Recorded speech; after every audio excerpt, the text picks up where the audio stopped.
На ковре победу одержал Вадим Берегой, Молдова. On the mat B, in weight category 61 kilos, winner is Берегой Вадим, Молдова. На ковре Б начинаются поединки весовой категории до 74 килограммов. Второй круг. Приглашаются Тюмен Багиев, Буянко Шадапов, представители команды России, Республики Бурятия. On the mat B are starting the second circle in the weight category 74 kilos are requested Vadim Tumen and Shadapov Yurtov, Russia.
На ковре в весовой категории до 74 килограммов поединок ведут представители команды России, Республики Бурятия, Тюмень Багиев, Буянто Шадап. Давай, Валера, birlikte kaldırdılar. Şimdi durma da. Götürüp bu oyuna duralım. Geçsen dur, geçsen. Kollarım var, orada arka gel, dedik. Erkek. Yani, hadi, olmaz, erkek.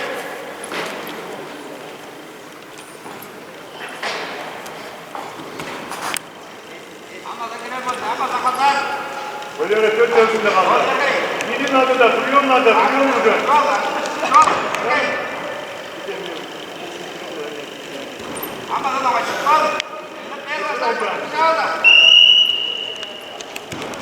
Ne yapalım bakalım Valera?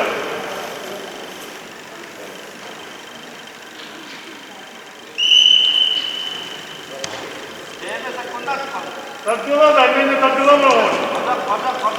Bakın bir yukarı.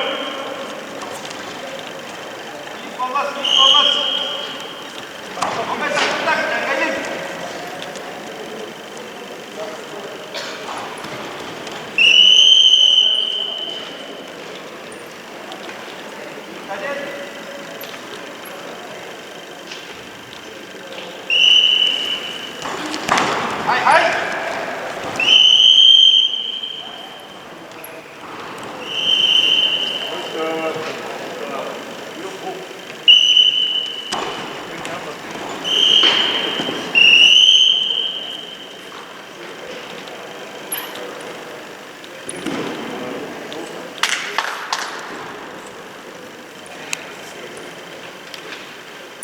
На ковре А победу одержал Чавлай Кужугет. Россия, Тыва.